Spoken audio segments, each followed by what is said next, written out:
So, welcome again.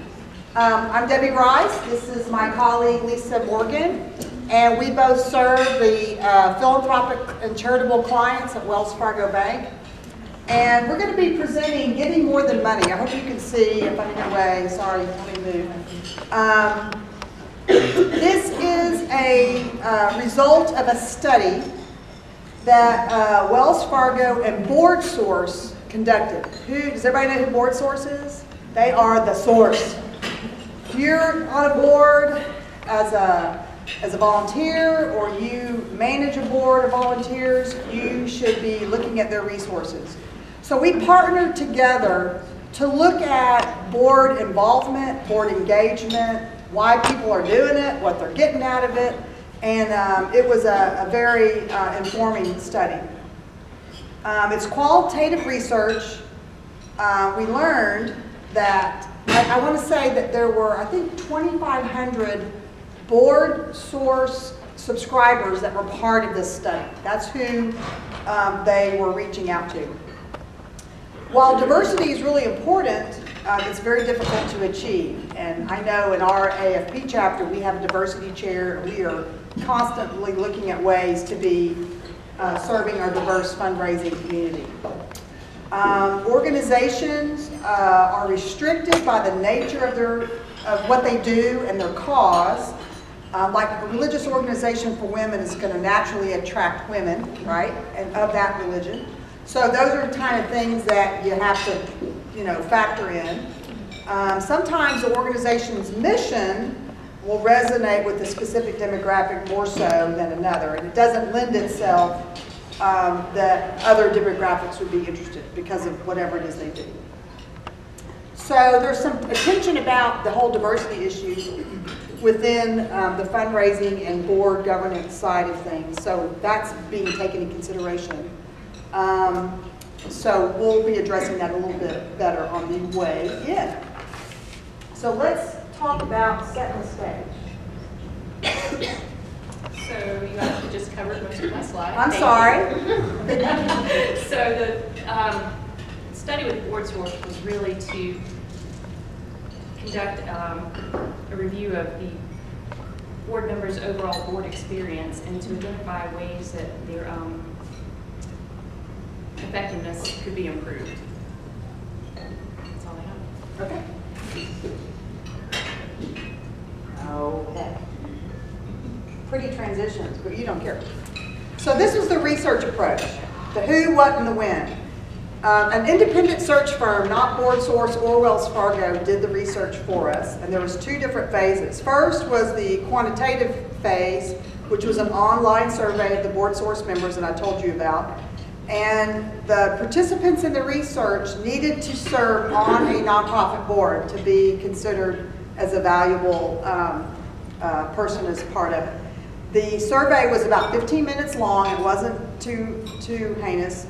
And they got no money or other incentive, no cookies or juice like when you donate blood, nothing to do it. It was just simply out of the goodness of their heart. And the second phase was a qualitative phase of more in-depth interviews. They lasted about 30 minutes or even longer. Affluent board members were recruited to participate in the research. And I know that I personally was not part of the research, but I contacted people that I knew to be a part of that part of the research. And this was all going on in 2014, the end of 2014 and early part of 2015 when this was done. Yes, go ahead. At this point, do you feel like that qualitative part was random at all, or do you, based on... Yeah, it was random because there were several people that were offered to submit names, and then they were contacted, would you like to be a part of this interview of this? And some people said yes, and some people said no. They weren't necessarily clients of Wells Fargo or BoardSource at that point. They were just people we knew that served on boards in many different markets. It wasn't just Asheville or West North Carolina. This was nationwide. Does that help? Oh yeah, let me say I'm welcoming you to interrupt either of us at any time to ask questions. We'll have time at the end as well. So here are some highlights of the study. The main reason that board members join the board is the mission or cause of the organization. Those of you that are board members in the room, do you agree? Yes. Okay, good to know. So number one, know your mission. Make sure your board knows your mission. Board members believe that they are wanted for their skills and knowledge. Think about that a minute. The board member thinks the reason why they're at your tables is because you want them for their skills and knowledge. Board members agree it's important to have diversity on the board, but they all agree that they are unsatisfied with the level of diversity that they see on their board. Make sense? Men and women that serve on boards tend to agree with each other on most aspects of board service, but they do differ in a few areas, and we'll talk more about that in the presentation a little bit longer. And board members who are fully satisfied with their board membership are more likely to be engaged, more likely to recommend service on the board, and they're more likely to have a positive perception of your board. Would you agree with that? Okay. Board members also highlighted a need for stronger onboarding and orientation programs for new board members. So we'll talk a lot about that in a little bit. And it's also true for members who had no prior involvement with your board that they especially need a strong orientation. So think about where your board members come from in your organizations. Are they people who are your volunteers? Are they people that are serving on committees? Are they helping with an event? Are you just finding people in the community that have a heartbeat and will say they love your puppies in honor of Latrell, who's not here? She's always giving away kittens and puppies, right? So what's interesting is this emphasizes for us the belief in the mission or the cause of the organization is really important for joining the board, and that there's a lot of opportunity to improve in how we're orienting our board members when they come on board, because some of them are not feeling like they're getting it. Debbie, can I ask a question? Yes, you may. Do you feel like, in terms of this list, were there other options for people to pick which are not such good reasons to be on a board? Yes, and you'll see that. Okay. Yes. So overall, what the study showed us is it reaffirms what we already thought. Orientation is good. People that love you are going to bring other people that love you to the table. But it also reinforces areas that we need to improve. Recruiting, orientation, and engagement of those board members. So that's where we're going with this. So, as Debbie just said, members primarily join their boards because they believe in the cause of the organization, while boards want members due to their skills. So 88% of the folks who participated in the survey said they joined the board because of the mission of the organization. Whereas 76% of the board said that they recruited folks because of their skills and their knowledge and their expertise. So there's a large disconnect between why folks join and why they're recruited. So if we dig a little deeper into that, when asked for their specific reason for joining, commitment to the mission rises to the top. I know y'all can't see this. So the first one that received 40% is, I have a deep personal commitment to the mission of the organization. And the second is, I was interested in the cause of the organization. So if you add those two together, that's 55% of the respondents joined because of their passion for the organization. And many of the other respondents said that they wanted to give back or make a difference. So if you total all of those together, that's 3/4 of respondents are joining because of a big feel-good factor, because it's something that they believe in.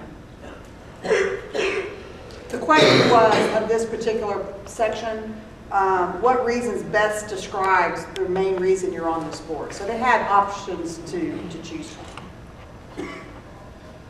So this shows us why board members are committed to the cause of their mission, and a lot of times it's because they have a personal connection.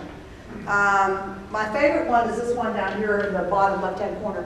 My greatest contribution is probably passion, just feeling strongly about the causes that I feel, having the interest to educate myself enough to feel like I make a significant vote. Think about the board members that come on your board and they don't say a word for the first 12 months because they're terrified.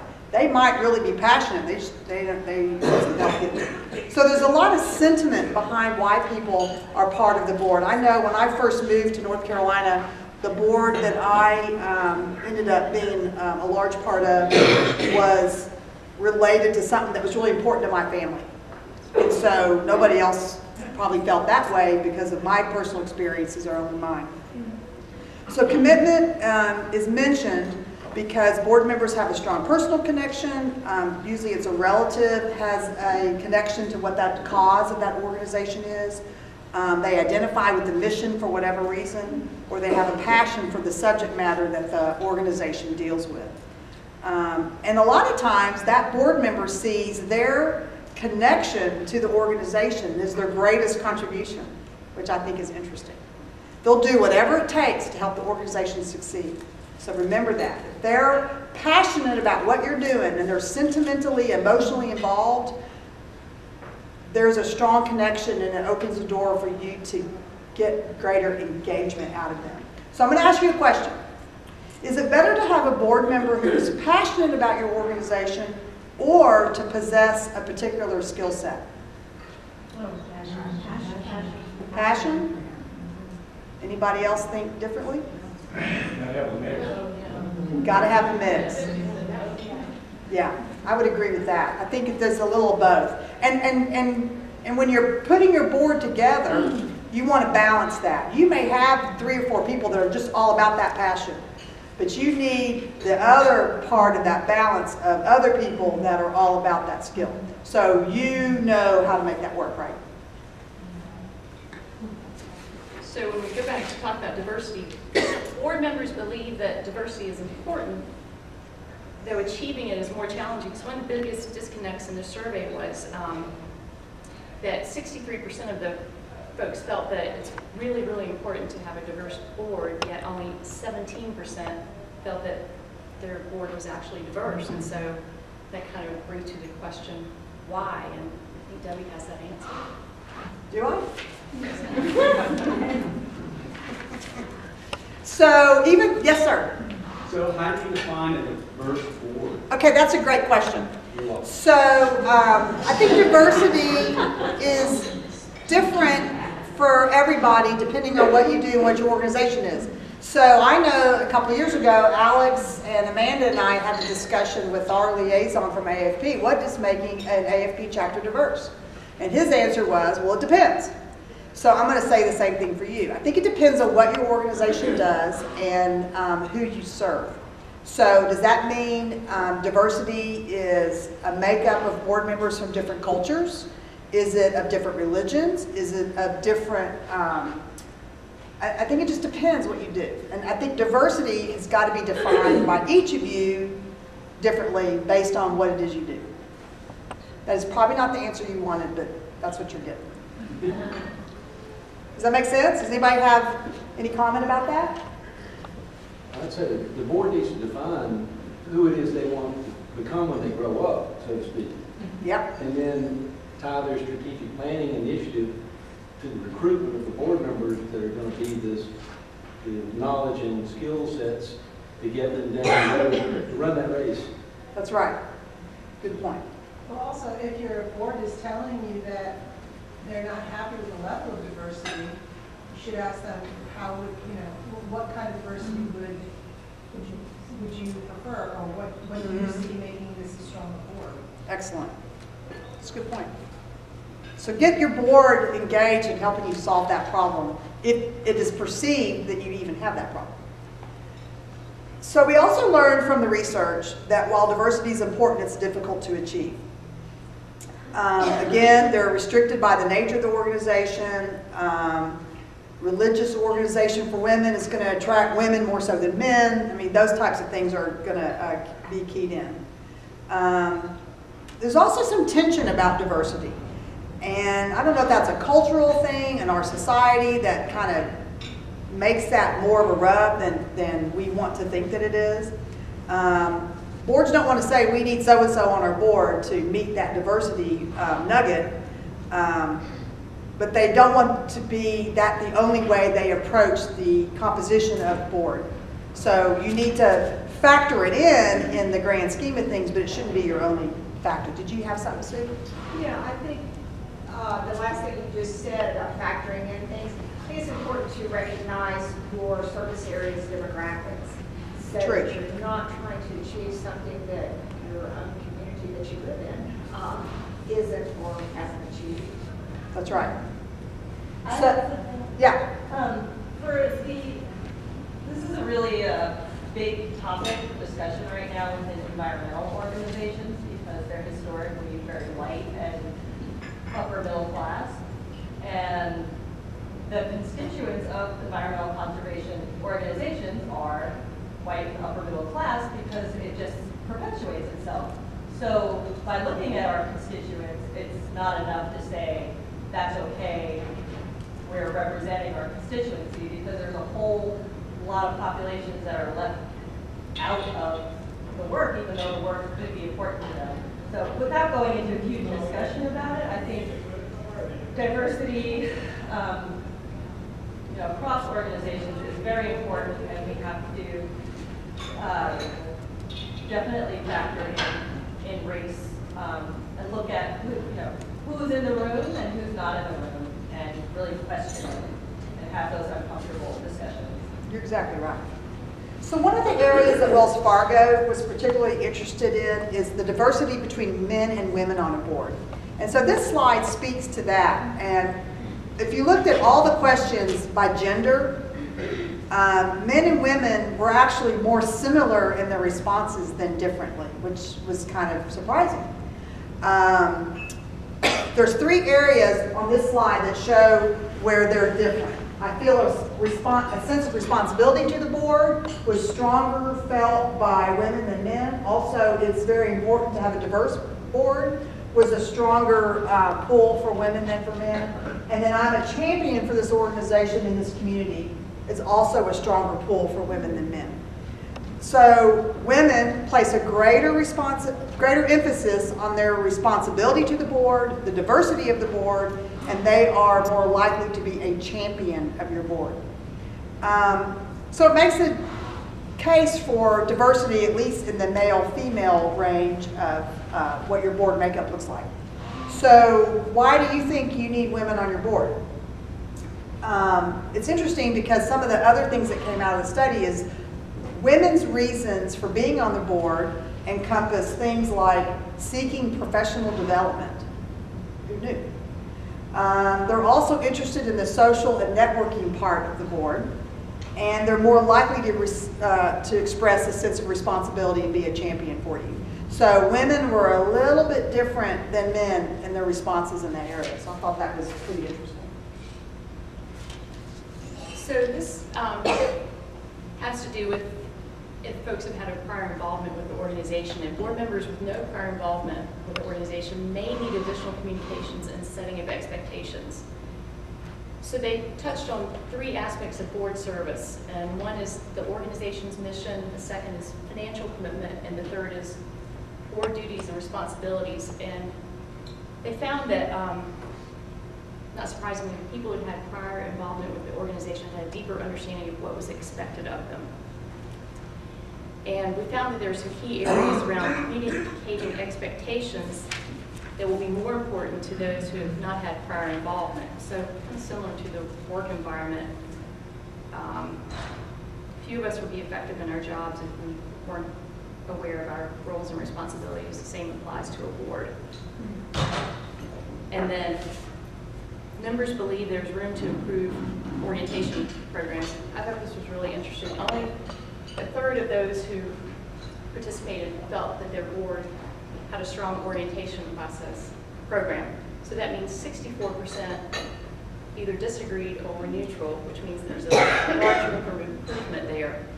And so it's really important to communicate expectations for members. And the first place to do this is orientation. And if you make an investment in a stronger orientation and onboarding programs, you're going to have board members who are more engaged and more effective. Only a third of your board members think that your orientation's any good. How does that make you feel?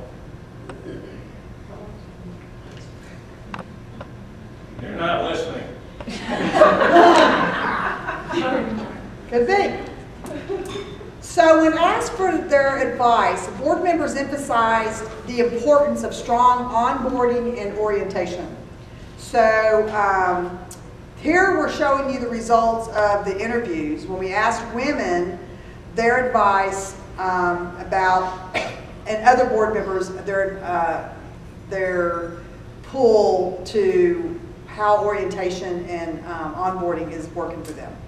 Their number one piece of advice was to improve the onboarding and orientation programs for the board. It's not just for the knowledge transfer or explaining the technical responsibilities. You got to serve on one committee, you got to make a gift, you got to attend X number of board meetings, but it's also to get to know one another, to get to have that interaction socially with other board members, so you get to know who's across the table from you when you're voting on how many visits to have this year. And it's a great way to integrate that social piece, is how you integrate them into your culture of your organization. One of the best practices that we heard about helps with onboarding is to get them involved in a meaningful way that aligns with their interest right away. There's a great book that June Bradham wrote about boards and board membership. And she talked about this organization, this very, very wealthy couple gave a bunch of money, but it wasn't because they asked to give money.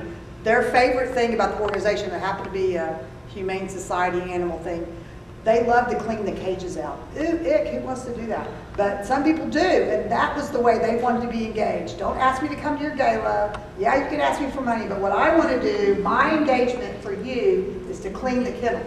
So you really got to know your donors and your volunteers about what turns them on about your organization. Who knew they'd want to clean up kennels?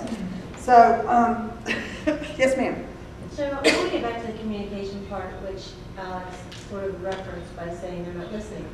I really am in tune with that, because we've had a number of board members come on and in very plain language had said, you know, what the expectations were before they said yes.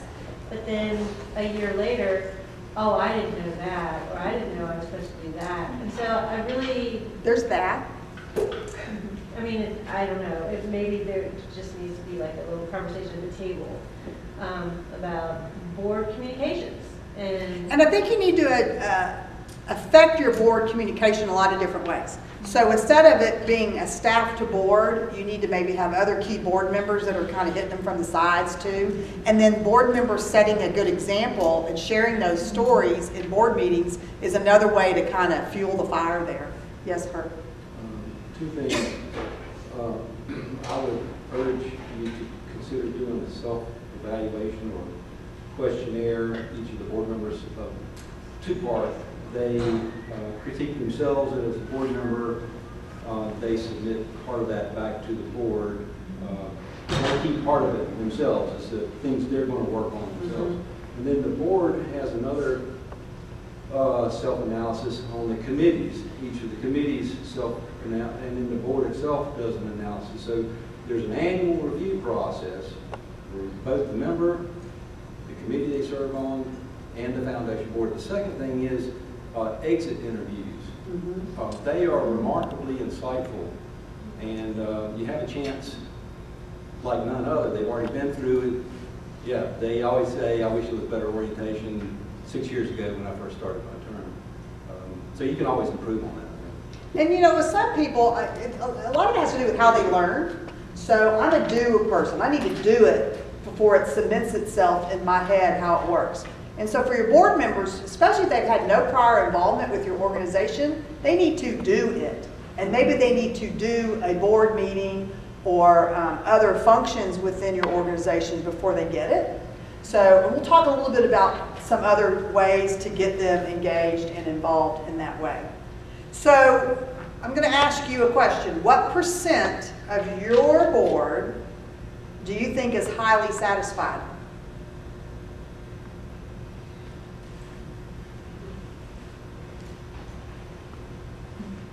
With their service on the board? Just being a part of your board, regardless of what they think it is. Half? Okay. So we're going to talk about fully satisfied board members, those who are very satisfied with their service and are much more likely to be engaged and to recommend others to your board. So one of the objectives of this study was to understand what board member satisfaction was all about, as well as their engagement in the organization and their likelihood to recommend organization to other potential board members. We wanted to understand if there was a relationship between the satisfaction and engagement and the likelihood to recommend. And we found that those that were very highly satisfied with their participation and involvement with your organization were much more likely, significantly more likely, to be engaged and recommend the organization. So here we are in our board, and you said about half, and it's 51%. Were very satisfied in their board satisfaction. So we're going to call them fully satisfied. Not so much are the people that are about 49%. That's a really high percentage, I think. But it's probably about average. But when you pull it over here to engagement and likelihood, 90% of those fully satisfied people are going to be feeling like they're engaged and actively be engaged in your board, whatever that is. Participate in every event, come to every doodah and bring friends, they're going to give you money, all that good stuff. Their likelihood to recommend is 86% to a 39%, not so much if they're fully engaged and fully satisfied with your organization. So that was pretty startling. So let me ask you a question. How do you improve the engagement and satisfaction of your board for your members? Any ideas? I've got some, but I want to hear what you have to say. Yeah. I think, at every meeting, sometimes, we get focused on the things that have to get done, the big agenda items, and we forget to focus on the mission. So making sure you either tell that story or you really bring it home of why we're all doing what we're doing. You get a gold star. That's good. Anybody else? Put them on a committee that they'd be interested in. Put them on a committee they'll be interested in. That's right.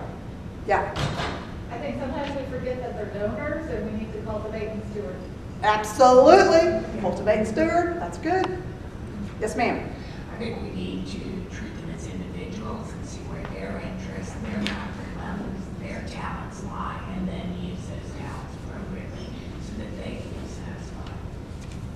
Find out, get to know who they are and what interests them and fit them in appropriately. Very good. I think you have to find a cage for them to clean out. I'm all about the cage.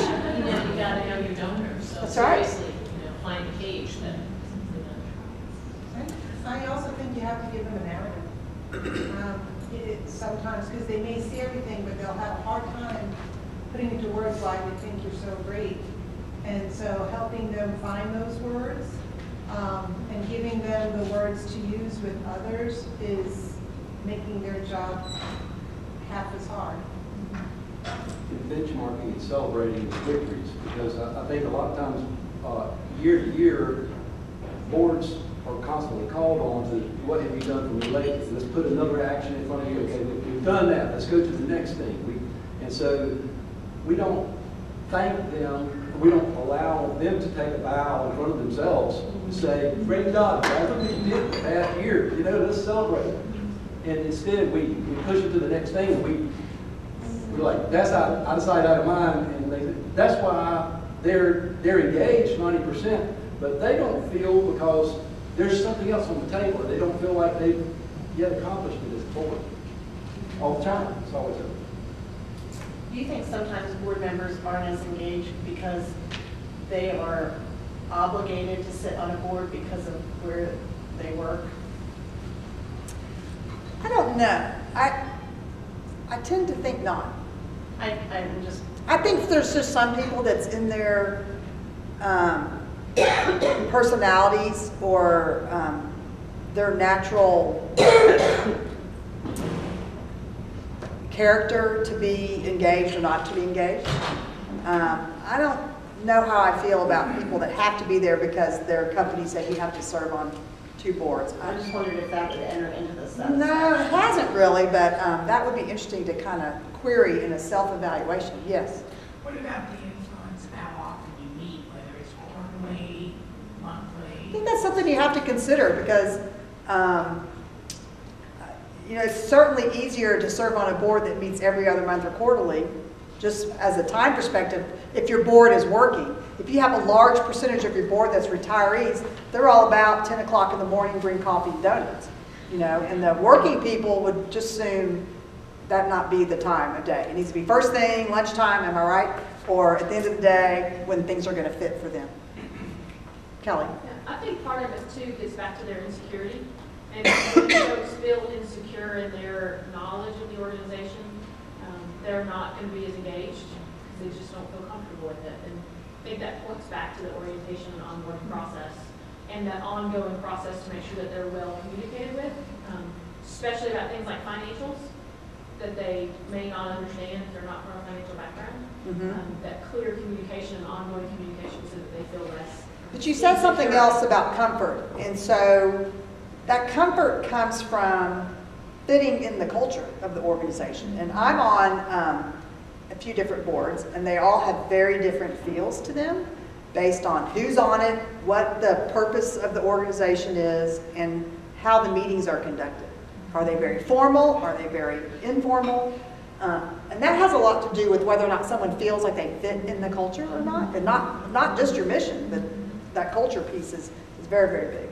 And communication is huge. Yes, Jackie? I was just going to say that when we get busy or when we have full plates, we have a tendency to make assumptions and tell people. And I think one of the most valuable things you can do with the board is ask questions and get their input, because just like any human being, the more they've given, then the more ownership they have. That self-assessment again, and also a board evaluation, maybe at your board retreat every year, or at the beginning or at the end of the year. What is it you expect to get out of this? What do you think you've gotten out of this? Those types of questions.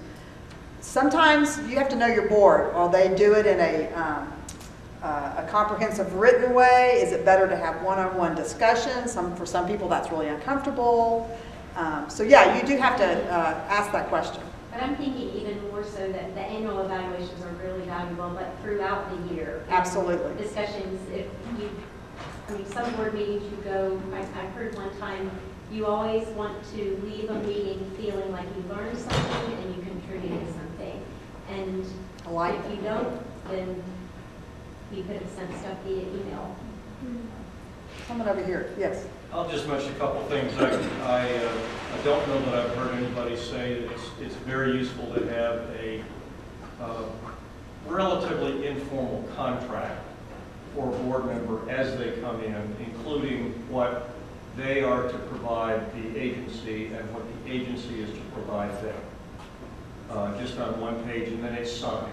And then later on, you know, if they raise an objection and it says, well, don't forget what you signed, at least you've got that. I do think it helps. As an executive director, I found that I would have to take 3 separate sessions to get everybody to understand exactly what the fiscal information was that they received at a board meeting. Even smart banker-type financial people. It took 3 separate times to explain what was on that sheet. And the one thing I know I never did, and I should have as I listened to this, is after the board orientation, then you need to have a one-on-one meeting with each board member to find out if they like to clean stalls. Let the clean stalls. Somebody tell me what time it is. I don't want to watch it. 1 o'clock? Okay, good. All right. We're going to get into the section of what's the answer, right? So the I can't talk today. Implications for board members to be engaged with you involve, remember the 3 things I said at the beginning: recruiting, orientating, and engagement. So let's first talk about recruiting. Here we go. So here are some ideas that are great call to action items for you to take away with today I don't recommend you implement all of them. They're not appropriate for everybody, but you might find a nugget or two in here that might be helpful if you see something that you could change in your own environment. So first of all, fill the board member openings. Fill your board meetings with openings from members who believe strongly in the organization's mission. So how many of you use like a mission moment? You heard that over here. A stewardship moment, or something where a board member shares to their colleagues something that happened that applies to the mission of your organization. That's what that's talking about. Taking steps to consider diversity in your membership recruitment, as well as their skills and the knowledge that they have to bring to the table. Clarity, the communication piece again with your board members about how diversity fits in with the membership and the makeup of your organization. Those are things that you have to just constantly be talking about to get there. Appoint everyone to support recruiting. So if you think about your nominations committee of your board, who's on that? Is it all staff that does your recruiting? Is it a mix of staff and board? Is it strictly board members? Are they board members who are engaged and like you? Board members who are retired only. Well, I've seen that too. So you might consider who makes up your nominations committee. And by golly, if they're fully satisfied, they're going to be a greater sell for your organization, if you will, to people who may not know you as well. So just consider that. Open board meetings is another great way to introduce new people to the board, including getting to know the leadership and the culture of the organization. So I know, and a lot of you probably have done this, before you're actually officially on the board, you're invited to come sit through a meeting to kind of see how it works. Great tool. You need to make sure it's a meeting there's not a lot of controversy, or there's not a topic that's going to flip people out, because then they're gone. But it can be very helpful to kind of go, oh, this isn't so bad. Oh, I know that those three people over there. I mean, you know, it has a lot to do with wanting to be in your party.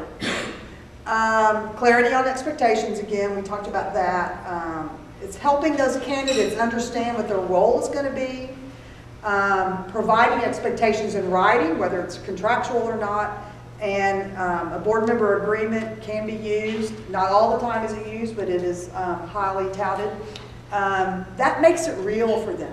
They've got to have skin in the game because they've signed on the dotted line that they agree to what your rules are going to be for board members. And I don't mean that to sound punitive, but they need to know what's expected of them, and very much.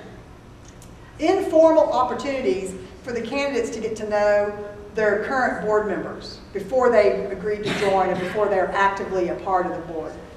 Again, that social piece is really big for women, but it's also a big deal for men because they're integrating with one another.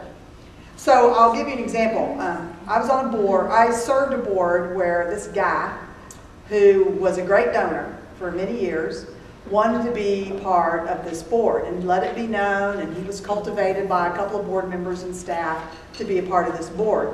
And when he came to orientation, he had a whole different ball of wax in his head about what his role was. He thought his responsibilities were going to be, here's how we're going to run the world. But really, his job was to help us raise money over here. And he didn't get that. And in the orientation process, when it finally kind of hit him square in the eyes, and it was kind of a parting of the ways after that. And it was a good thing for the organization long term. And today, he's still a donor, and so that's a really good ending. But you got to be very frank and communicate well what you expect as early on as possible, and keep communicating it until you feel they get it. Yes, sir. I'll even exaggerate that point and tell people, if you're going to recruit somebody, and like Alex said, you put the contract in front of them and they're going to sign it, I like to tell them, please tell me no. Because before, if you say yes, I know, I got you. I mean, you're going to do everything on that piece of paper. So if you can't do it all, please tell me no. That's right. Now. Yeah, now. I have a list. I was helping recruit a board member for another organization, and this gentleman in town who has been on lots of boards, he was a retired executive of a company, smart man, and he came to the table where me and the executive director were meeting with him with a list, I kid you not, of 20 questions. And they were fabulous. How much money am I expected to give? How many times a month or a year do I have to be there? What kind of things am I expected to be at? I mean, it was like the perfect board member who had all the right questions. Should we all ever be so lucky? So the second phase that we learned out of this study was the whole orientation process of board members.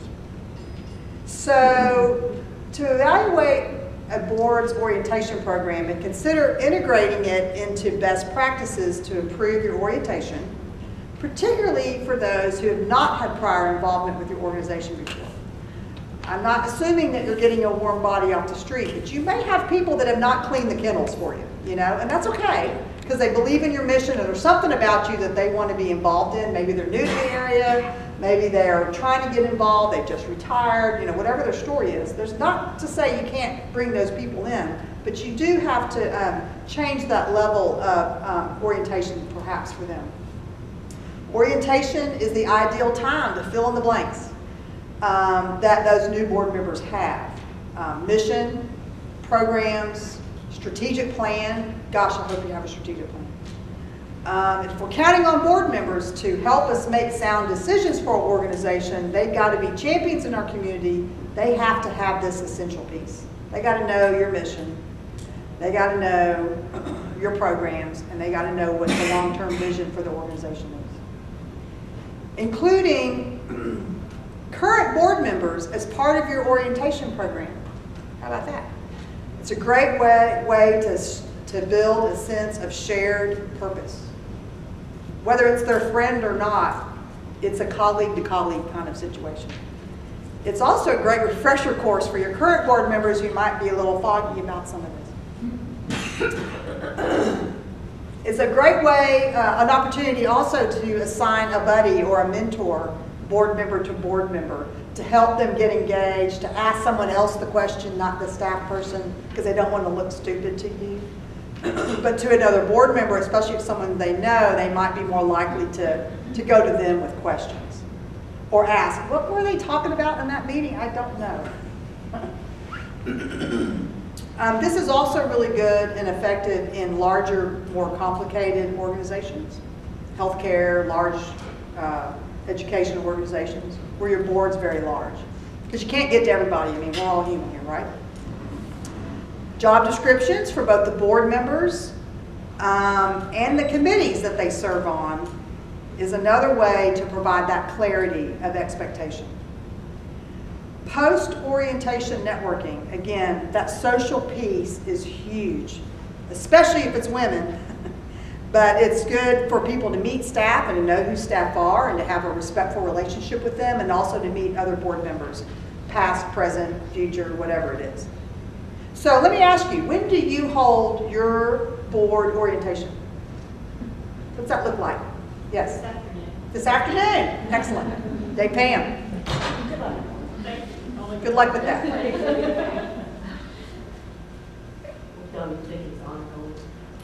It's ongoing. Oh, I like that. That's good. A couple of weeks after they start. A couple of weeks after they've started. Okay. Yes, ma'am. We do 3 different sessions the first 3 months that they're. Ooh, I like that. Because as they're starting to get the hang of it, they might, do their questions change as they get more? Yeah, it's good. So I'll give you an example of an organization I was involved with. First of all, orientate, so people were recruited and they agreed, however that happened. Then they were oriented 1 month. The next month was the annual board retreat. So they got to come to the retreat, get to meet all their fellow board members. They kind of have a clue because they've been through orientation where they've seen bylaws and learned about committee descriptions. So it's not completely foreign to them. And then the next month is their first board meeting that they can attend as a guest before they're actually voting. So it's a kind of way to ease them in. I like the idea of orientation over 3 or 4 months. That's a good idea. Anybody else?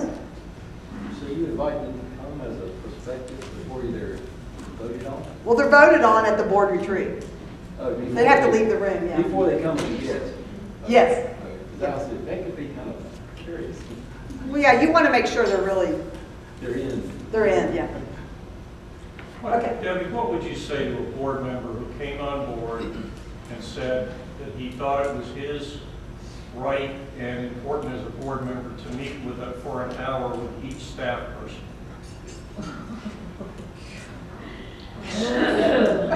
That's not governance. That's a real life request. That is a real life request, I'm aware of that. I think it depends. I would encourage that board member to meet the staff socially first and kind of get to know them. And I think depending on what type of service they have to the board, they might have a relationship with one staff person over another because of the committee they're on or whatever. I don't know that I would deny it, but I would probably put some parameters about it, and I'd want to know why. That's an uncomfortable situation. It was denied. It was denied. I don't have a problem with that. I think it depends on the situation and what the purpose behind the board member was, and if they're being very contrary in the first 30 days, then you probably need to rethink whether or not they should be a board member. But they need to rethink it. Yes, sir. You can address a lot of that if on an annual basis at the annual meeting, simply have all staff come and be reintroduced to the foundation board. Tell what their title is, what they do, so that everybody has a general understanding. And yeah, you can call anybody you want to if you've got a question. I got a question then. That brings up something. How many of you include your staff in your board meetings? Leadership. Leadership, what does that mean? Well, the leadership staff, not all staff, yeah. Okay, well, that's all right. What about development staff? Are they included in the board meetings? Especially if you're a fundraising board? God, I hope so. Okay. Okay. Not that I have an opinion. Okay, and the final area, we talked about recruiting, we talked about orientating. Now let's talk about engagement, that long-term engagement that you want to get out of your board members. How do you do that? So incorporating a discussion of mission at every board meeting. We talked about that a little bit over here. You got to keep that mission forefront of mind and the purpose for everything that you do. And if you can't reinforce that in your board meeting, how do you know your board member is remembering it? Because they're going to be worried about, are the flowers going to match the napkins? Or, you know, they're going to be off on these tangents. You got to really pull them back in. Let's be about mission, number one. Always, every day, all the time. You got to help them tell the story. So remember, your board member serves as your ambassador for your organization. They're out in the community. There's 20 of them and there's 4 of you on staff or whatever. You really need them to get it, to get your mission. It's not just about cleaning cages, but what else do we do? And can they articulate that story? So by you sharing mission moments, stewardship moments in your board meetings, they're going to pick it up and they're going to get the story and they can go tell that again. That's what you want from your board members. Many organizations have defined their values as a way of providing further clarity to their mission. And this can be started by staff. Let your board really help formulate it. So does your organization have values? That's a culture thing too, I think. That you want them to adopt and to come to love and to know. Make sure that the board members have meaningful work to do.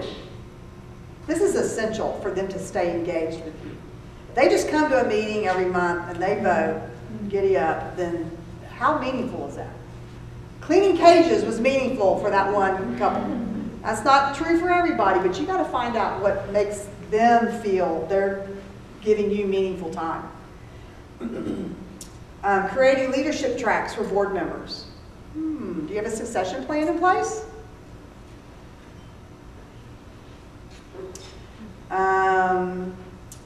Networking is not essential, but may be very well received by your board members. So the survey brought out that having those strong personal relationships is good, but that's not the thing. The thing is knowing who's sitting at the board table with me. Okay? So I would encourage you to think about that social piece. I don't think you need to do it all the time, but you need to build it into your plan for the year so that they feel like there's some fun in it. The meaningful work might be fun too, but that social piece is still really important, especially for women. Number 6, honor past board members with emeritus designations. So I have come across an amazing number of boards in the last year that have the same board members that they had 20 years ago. That blows my mind. That there's no term limits, or term limits is a new idea for some organizations. Right or wrong, it is what it is. So how do you, I don't want to say get rid of, but how do you transition that board to have some new blood in it who's going to do more active things for you? Well, one of those ideas is an emeritus or advisory board where you've moved those people off the main board, but they still serve a function. Maybe they only meet quarterly, whereas your other board meets monthly. They have a particular project that they're your think tank for. They've got the history of your organization. You don't want to get rid of them, but you got to do something else with them. I mean that with all the love in my heart.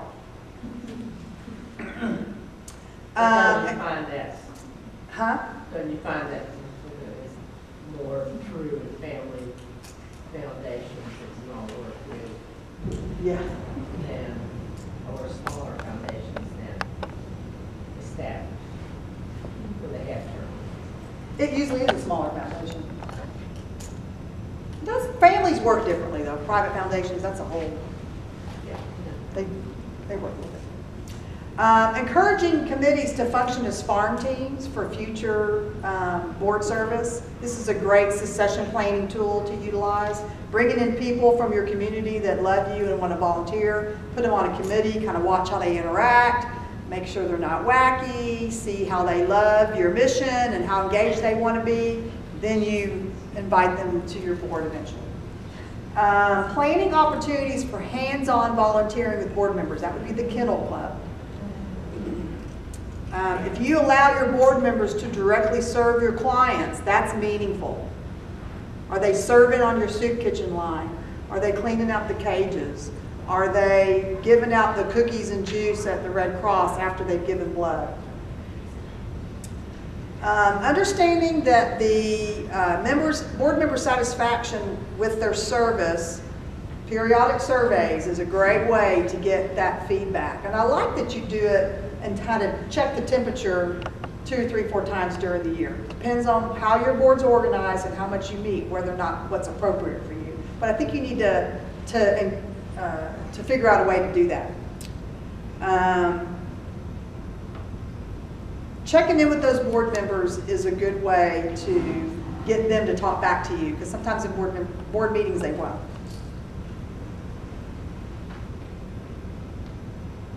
Yes, ma'am. If you have a small organization, or not a small staff, how do you get, you try to keep track of all your board members and engage them personally? How do you do that if you've got a small staff that are working on that mission? I don't think I understand your question. You have a small staff and... Right. And sometimes you're working so hard to get what you need to get done. Oh. To get board, to get to know the individual board members, engage them. Are there ways to do that? Well, the social events, whether it's a networking happy hour or a informal lunch, getting board and staff to both share during board meetings. I mean, I think it's different for every board how that's going to work, but the work of the staff is not the only thing they need to be concerned about. If they lose their board members because they're not meaningfully engaged, then the staff's doing a lot more work. Yes, ma'am. Just nuts and bolts. Are your slides available to us? I can make those available to you, yes.